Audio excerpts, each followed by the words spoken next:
Selamat pagi dan selamat sahabat semua.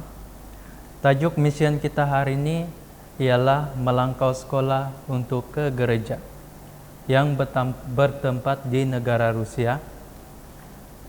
Nama tokoh yang diceritakan adalah Yelena yang berumur 16 tahun.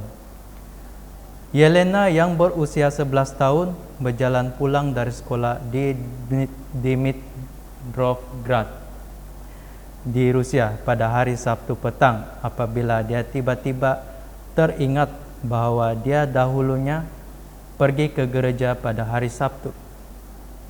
Dia sudah lama tidak terfikirkan gereja. Dia tidak pasti mengapa dia terfikirkan gereja sekarang. Tetapi satu keinginan yang bukan kebiasaan tiba-tiba muncul di hatinya untuk pergi ke gereja. Dia menghubungi ibu melalui telepon bimbitnya.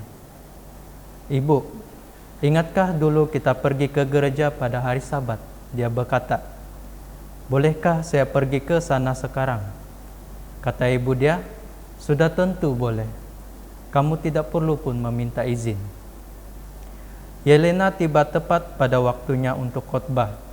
Dia duduk di bangku belakang dan mendengar. Selepas itu, dia melihat guru sekolah sahabatnya suatu masa yang dulu. Kata guru itu, "Datang lagi?" Dan Yelena pun tersenyum malu. Dia mau kembali lagi. Ibu bapa Yelena bercerai ketika dia masih kecil. Tetapi mereka membawanya ke gereja sehingga dia berusia 5 tahun.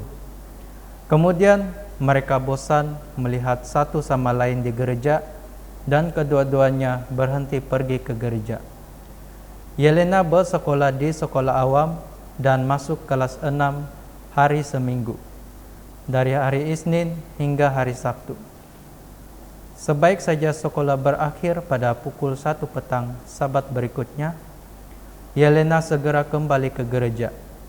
Dia tidak memahami khotbah itu, tetapi dia berusaha untuk memahaminya. Dia suka berada di gereja di mana dia dahulunya beribadah ketika masih gadis kecil. Dia suka berada di kalangan kanak-kanak lain di gereja. Selepas beberapa ketika, dia mula ponting kelas di sekolah supaya dia dapat pergi ke gereja lebih awal pada hari Sabat. Sebulan berlalu, dia mengajak kakak dia, Oksana, untuk pergi bersamanya.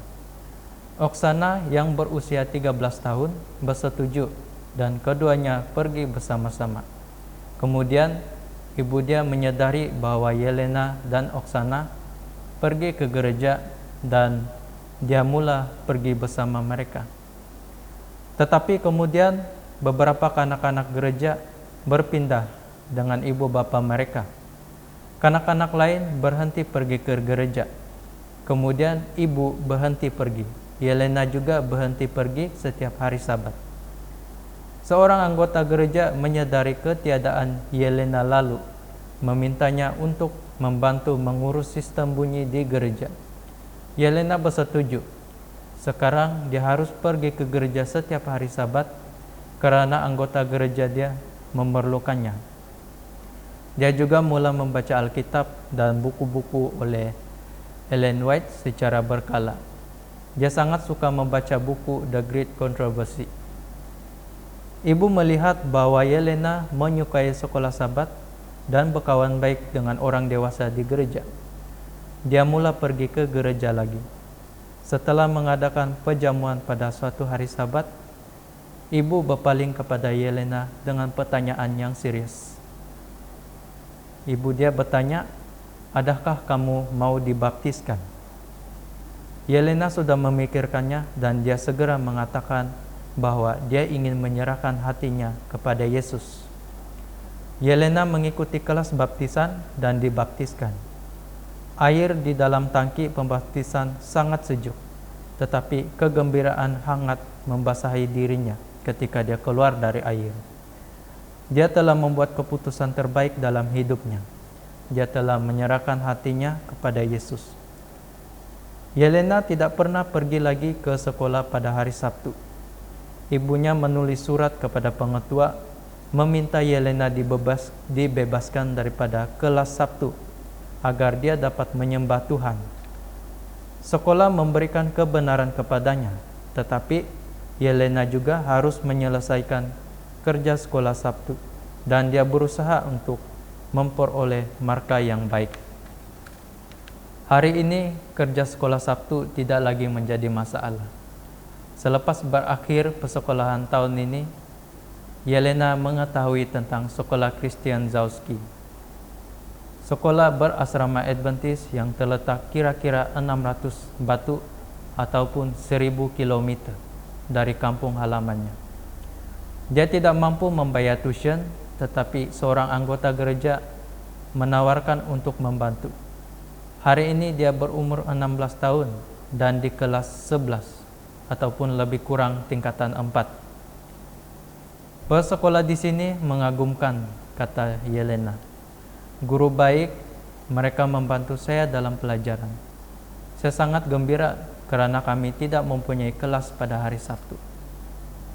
Sebahagian dari persembahan Sabat ke-13 kuartal ini akan membantu sekolah Christian Zauski membina bangunan sekolahnya sendiri di kampus University Adventist Zauski.